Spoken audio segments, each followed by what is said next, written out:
Hello, and welcome in to all beautiful souls out there. I'm Princess Millens, your favorite grief coach and emotional wellness specialist, and you're listening to the Restore My Soul podcast. In this space, we help those who struggle with grief and loss and have some real conversations about how to overcome it in every area of our life. Prepare to hear some personal stories, practical information, and wisdom from me and my special guests that will certainly teach, inspire, and empower you with the strategies that you need in your emotional healing journey. We do not offer medical advice, but we can all learn to heal by creating a mindset to grow past our pain and push toward our purpose. Our goal is always to remind you that grief is a journey, but you don't have to take it alone. And no matter what the loss is, there is hope for restoration. So let's push through grief together, one episode at a time.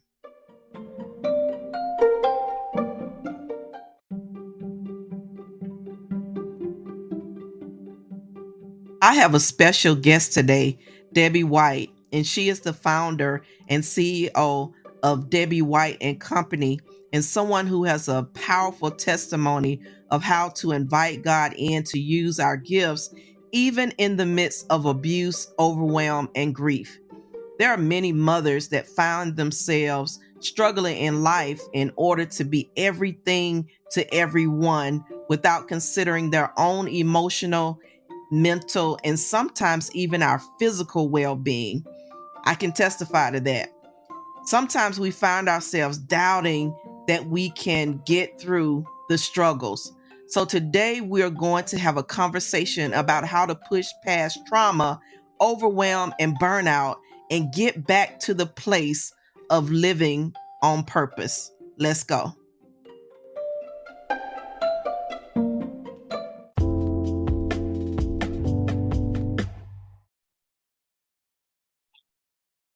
Well, I welcome today to the podcast Debby White. Debby is a serial entrepreneur, a girl mom of two wonderful children, and a woman that has decided to live on her own terms. She is the founder and CEO of Debby White and Company that began back in 2020 when the pandemic began while in the midst of leaving an abusive relationship. But she has experienced overwhelm and burnout between home and her toxic work environment, but she was determined to create a different lifestyle and is now on a mission to help other CEOs create a lifestyle that is not only aligns with their personal vision, but gives them more energy, fulfillment, more peace of mind, and time for what's most important in their lives. So welcome to the show, Debby. I'm so happy to hear and to hear what you have to say to the audience today. I know that this is a big topic, especially among women trying to press through overwhelm and burnout in their lives. And I'm so happy to have this conversation. So let's just dive in. I want you to share with everyone about your story and how Debby and Company originated. How did it all get started? So I first want to thank you so much for having me here. You touched on the story a little bit, but I'll dive a little bit deeper. So 2020, the pandemic began, and at that time, I noticed that I was severely depressed. I can't really say I woke up one day and just kind of had this coming to Jesus moment that everything was wrong, but over time, I just noticed that my quality of life was declining. The way that I was interacting with my children was changing. The way I was taking care of myself was changing. And it took the help of some people to point it out before I really just kind of realized how bad it had gotten. But I was in a severely abusive relationship. It was all I had known for quite some time, high school to college. Eventually, like I said, ended in 2020 officially. Two kids emerged out of it. So not only was I in a toxic home situation, but I was a young mom. I had them both during college. So there were so many pressures on me On top of that, I've always been a really driven person, and I knew that I wanted, or so I thought, to work in Yeah. the corporate environment. And that's what I got Mhm. myself into, and realized that everything that glitters isn't gold. That's So right. it looked nice on a resume, and it was nice to say what I was doing when I talked to people, but the experience was not what I imagined it to be. It was very toxic. I had a boss that was not the best. Still so much love for her to this day, but the environment that she created for myself and some of the other team members I had just was pretty toxic. So, Yes. with the help of a friend, I had someone say, life can be better. And I think sometimes we just need someone to come along and like give us that reminder that we have the ability to change our Yeah. situation. And she said, well, Debbie, if you're not happy, why don't you leave? Why don't you leave just everything, the job, leave him? And I was just like, you know what? It sounds Yeah. so complex, but it is that simple. Why don't I? And so I started to ask those questions to myself, and I couldn't come up with a good enough reason as to why I shouldn't. So Mhm. I had this business idea that I started working on in college to start a virtual assistance agency. And she reminded me of that. And she was like, well, I remember you had this idea. Like, why don't you pull that out? I'm a planner, so I absolutely had the notes and everything that I had written about it. And I pulled that information out and started to study it. And I was like, okay, this might just be the perfect time to do this. We're in the middle of a pandemic, businesses are going virtual, and I literally had written down virtual assistant. There might be something to this. Mhm. And I believe God's timing is everything. And I just felt like this might be my time. So I Yeah. went out on faith, and I just started with a simple social media post. From there, went on to create my own website and started to attract clientele. At that time, I also figured managing a business is another beast. So I'm dealing with this depression that I have kind of put under the surface. I still haven't really resolved. So I said, let me get into some therapy. And that therapist was able to pretty much bring me a lot of the strength I needed to get out of the relationship. So at that time, I had gotten enough stability with the business, and I figured, okay, this is going to be my next leave. We're going to leave. And All right. so I did. I decided that I no longer wanted to go through with getting married. My children and I got our own home, and from there, I have gone on to grow Debbie White and Co. And that has opened me up to so many other opportunities that have allowed me to start other businesses. And so Yeah. where we are now is just building, continuing to partner with God and see where else He takes me. Yeah, that's great. And it's something to be said about great friends, right? Yes, They are the ones that remind us of what we said and what we wanted to do, sometimes our dreams and our goal. But I'm glad you brought out the details of what was behind your overwhelm and your burnout. And I want to kind of bring out that grief has babies, right? Grief has yes, babies. And the babies of grief can be depression and anxiety, that burnout that you were talking about, the toxic environments. And because we have to broaden our definition of what grief is, so a lot of times we only refer to grief as being the death or the loss of somebody through death. I agree. Yes, But it's the loss of anything. It's the loss of that relationship. I'm pretty sure when that relationship first got started, just like all of us, I'm a divorcee and I went through a painful divorce as well. But it was the loss of the dreams that you once had, or the loss of what could have been, the grief right. behind what the relationship was, and to have it fall apart. You know what I'm saying? So I think your testimony is powerful to so many women out there, to say, yes, you can. Yes, you can have a better life. Yes, you can move on and do better for yourself. And yes, you can start that business, right? Yes. And so I just appreciate and love that you were able to share your testimony with us, because I know it has blessed me and will bless so many. But I want to go into, you said you started your business and you just started with a Facebook post and you went on from there. And I know a lot of times when we pull away from those toxic relationships, those toxic environments, we have to just sit down and do the work, right?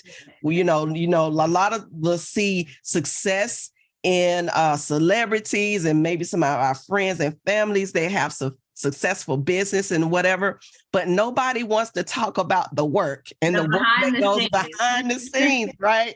So can you just tell us briefly, what does doing that work look like? And how do you know that you're called to serve in a particular area? Yeah, I think doing the work, it is not easy. And I think that's why so many people avoid it. But it boils down to sitting with yourself, which is so difficult for so many. But really sitting with yourself and evaluating where you really are, not where you're telling people you are, not what it looks like on Instagram or Facebook, but where you really are when no one is around, when the lights go off at night, those thoughts that are coming in your mind, and really just giving those thoughts the freedom to come out, because it is a healing process. It is a process. Something has to come out, and then we have to evaluate that. But it starts with that, just that assessment. Am I happy right now? Where do I want to be in life? Where am I right now? Yeah. And once you can kind of determine those things, you can then partner that information with your goals and get to essentially where you want to be. But doing the work is just that internal evaluation. It is being honest with yourself, and it is allowing, for me, I'm a believer, so God to come in and heal those areas in you that need to be healed. And so we talked about grief. I grieved the person that I used to be. I had such different energy before the relationship went the way it did. And I miss that girl. Like, I would look back on pictures, like she was so happy and she was so optimistic and goal driven. And like, at what point did we get to this place where this is like what her day to day looks like? So allowing God to come in and heal the brokenness and let me know that not only could I get back to that girl, but I could become a better woman. Oh, wow. Yeah. Yeah. So what about serving? How do we know, and how can we identify what area that we're called to serve in? I think it's from our experiences. I always say in every interview I do, I always mention my friend. And it is because I believe that we hear these little whispers along the way of our journey, and they are so helpful.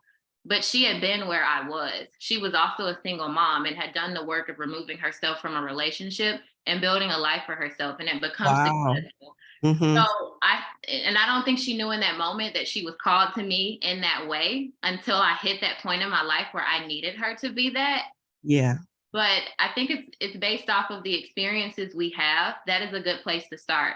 I connect with women who have been overwhelmed and burned out because I was overwhelmed and burned out. Yeah. And some of the other ventures that I'm doing, they all stem from something that I've experienced in life. So if you are looking to want to serve, I think you should start with, what have I experienced? And not only that, but what have I overcome? Because your story can help someone else. Yeah. Yeah. And I think some of us have kind of come to that point where we think our experiences are only for us. And a lot of times we don't share our story. We don't share those experiences with other people because we think it's just something that we went through. No kind of importance, no kind of relevance to what we are to do or called to serve in that area, And I'm pretty sure that your friend, she probably didn't think about that when she was even talking to you about the same thing that she had gone through. And I think that we have to come to a place that we have to understand that our stories are not just for us. It's for everybody who we're called to. It is to serve the greater purpose of being there or speaking to our old self. I'm glad you said that. Sometimes we serve by speaking to our old self, because who better to speak to those people than the ones who already came out of it, right? That's exactly it. I think she saw her old self in me, and she knew exactly Yeah. what to say. She didn't Yeah. have to think too hard about it. It just came to her. It's what you would have wanted someone to say to you. Yeah. Yeah. And a lot of times we get kind of frustrated because we feel that we're not in a place where we're supposed to. Sometimes I think for women especially, we are in a place where we think we should be further along. And I think sometimes we bring ourselves overwhelmed. We put overwhelm and burnout on ourselves, not necessarily from toxic environments or anything like that, but just from the frustration of not being where we think we should be. Right. So how would you tell somebody to overcome that frustration of not being there yet, or whatever they define as there yet? Yeah, I think it is just important to remember that life is a journey. Healing is a journey. And I have been working on this with myself. I have this vision of exactly where I want to be. And I have also struggled with perfectionism growing up. And I have really had to have the Holy Spirit minister to me in this area that I can strive to be close to perfection, but I will never hit that. And that is okay. I think It's so good. many of us have unrealistic expectations.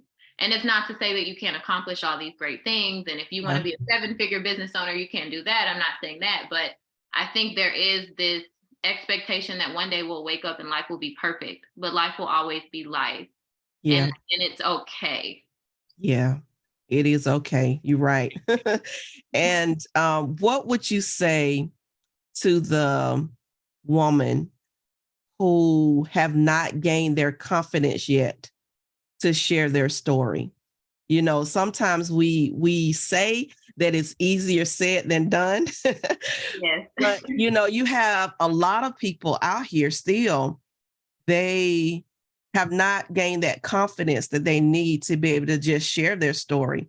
Going back to your friend, what if she had never come to that confidence And to I speak think to about you that in so that much. moment, right? To speak to you in that moment in the same thing. And a lot of times that's what we do. We bypass, we see sometimes we actually see these people and we know these people that is going through the same thing that we went through, but we still don't have the confidence to even talk to them or minister to them or, try to encourage them in any kind of way. And that comes with, I think, the lack of confidence. But first of all, what do you think causes that? What do you think causes that fear or that gain for them to neglect their confidence in sharing their story? I think there are a few different things. So first, I will say, so many times we want to seem picture perfect. I want people to know about the skeletons or some of the things Wow. that we've overcome. And this can happen a lot with overachievers, which I come across a lot because of my work with CEOs. We want to show people where we are now and like, let's forget about the past. This is who I am. This is who I want to present myself to the world to be. Absolutely. I'm ashamed about that. So I don't even want to tell you that I've gone through that. I think that's one thing. But I've been noticing a shift on social media with more people being transparent, and I'm loving it because Yeah. we have all gone through something. It might not be the same thing, but I think everyone has a level of trauma that they've experienced or grief. And I think it's just, like I said, people wanting to hide that. I also Yeah. think there's a fear of rejection, feeling like somebody might not want to take your advice. Okay. And I think the way I've kind of dealt with this is just taking the burden off of myself to be God. I am here to send a message. And Mhm. what the person does with that message is ultimately up to them, but it is not my responsibility to necessarily save the world. And when it comes to serving, I think so many of us get into that trap of feeling like we are responsible for people, but we're given free will. That is a gift that God has given to us. And so I think just knowing that it is okay if people don't take the advice. Yeah, yeah. And you absolutely can lead someone to the well, but you can't make them drink, right? Right. And it You might cannot make not 'em be a drink. change that happens immediately, but they might come back 5 years later, 10 years later, and remember that one thing that you said, and it could shift everything from them. for them. Yeah. Yeah. And it's all about planting that seed. So it's Right.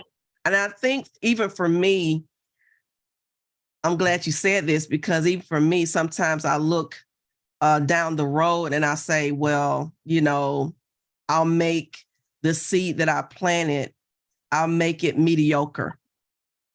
And really do not realize the magnitude of the seed being planted. Yes, I think we are in this our American society of instant gratification, and we need to see results now, but it doesn't always have to be that way in this kind of work.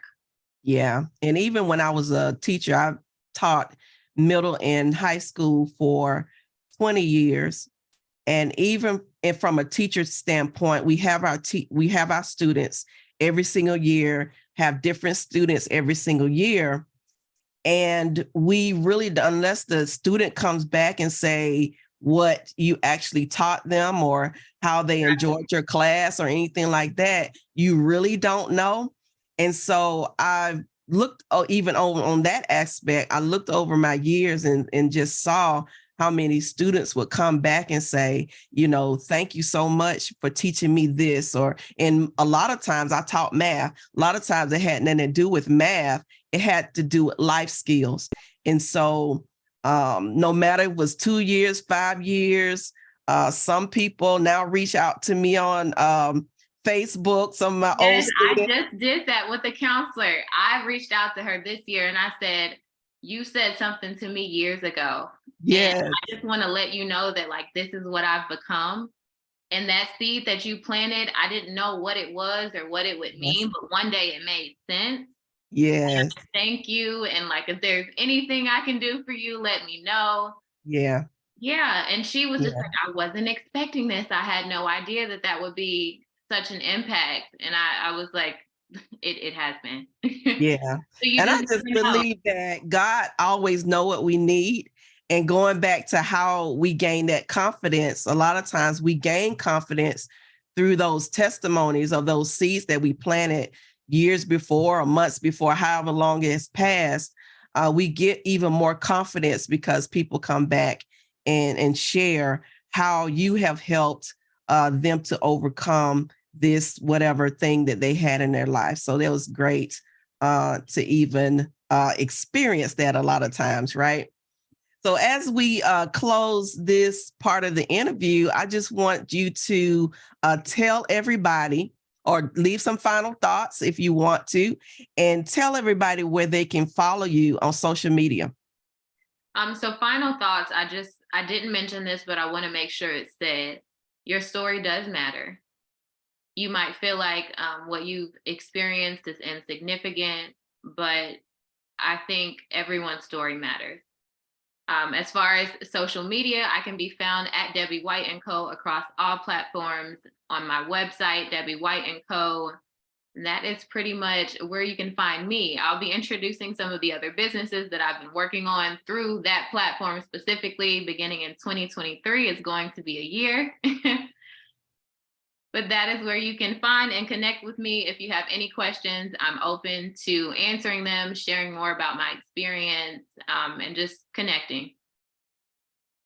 Well, thank you so much, Debbie, for being here. We'll be on the lookout for those new ventures for 2023. It was a pleasure having you here, and I wish you all the best in the next and new coming year. It was Thank a you. pleasure being here. Thank you so much for the work that you're doing. I know it has healed me just listening to some of the podcast episodes. So I'm hoping that the impact continues to grow. Absolutely. Thank you so much.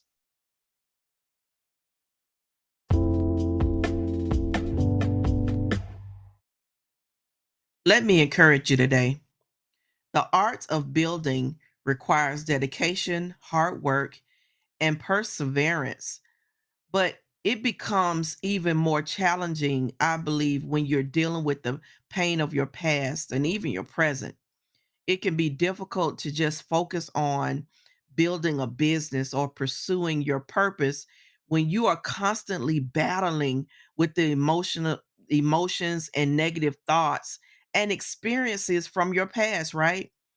Many of us have a testimony where we found ourselves in a place where it feels like it's difficult to move forward and work on those things that we have been called to do, the things that we have been anointed to do.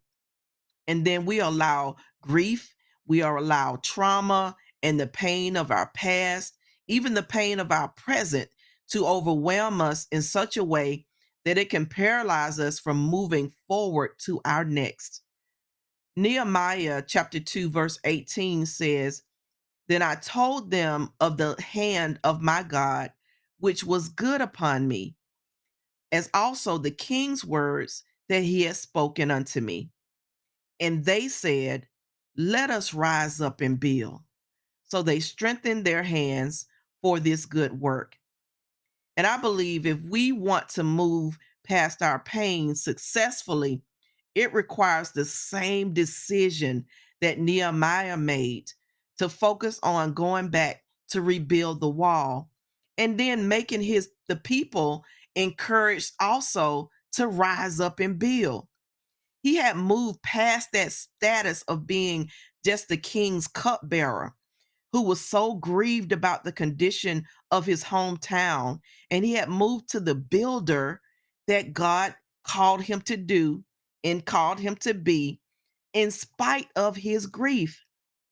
And that's what God wants for you and I. And prayer was a big part of that.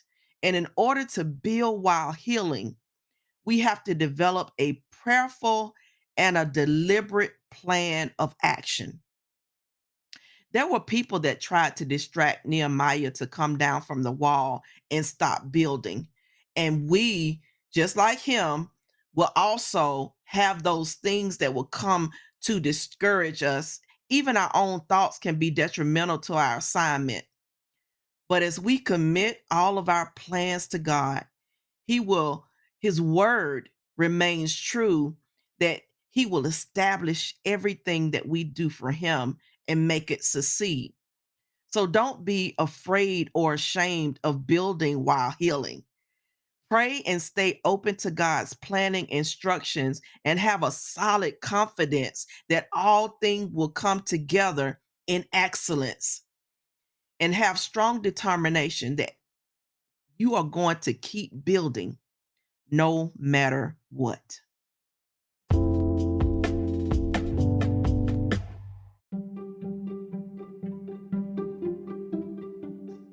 Toxic environments and abuse can have a lasting impact on our life, but it's really important to remember that we are not defined by our abuse or the trauma of our past.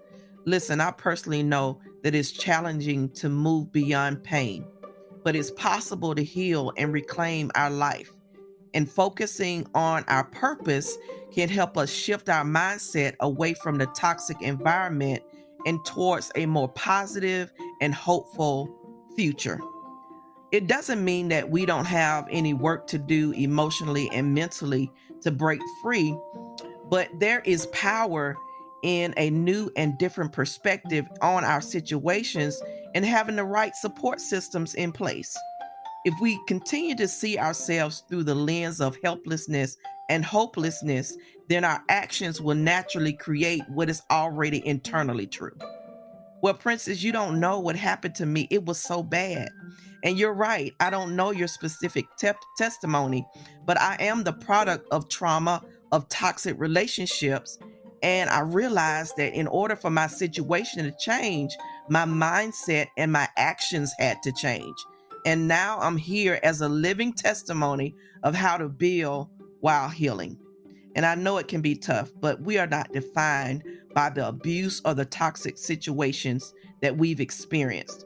And it does not have to determine the course of our life. Be encouraged that you will break free.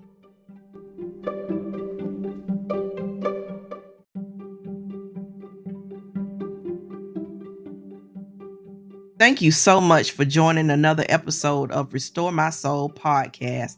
Be sure to listen in each week as we continue the conversation on how to bounce back from the setback of grief in every aspect of our life.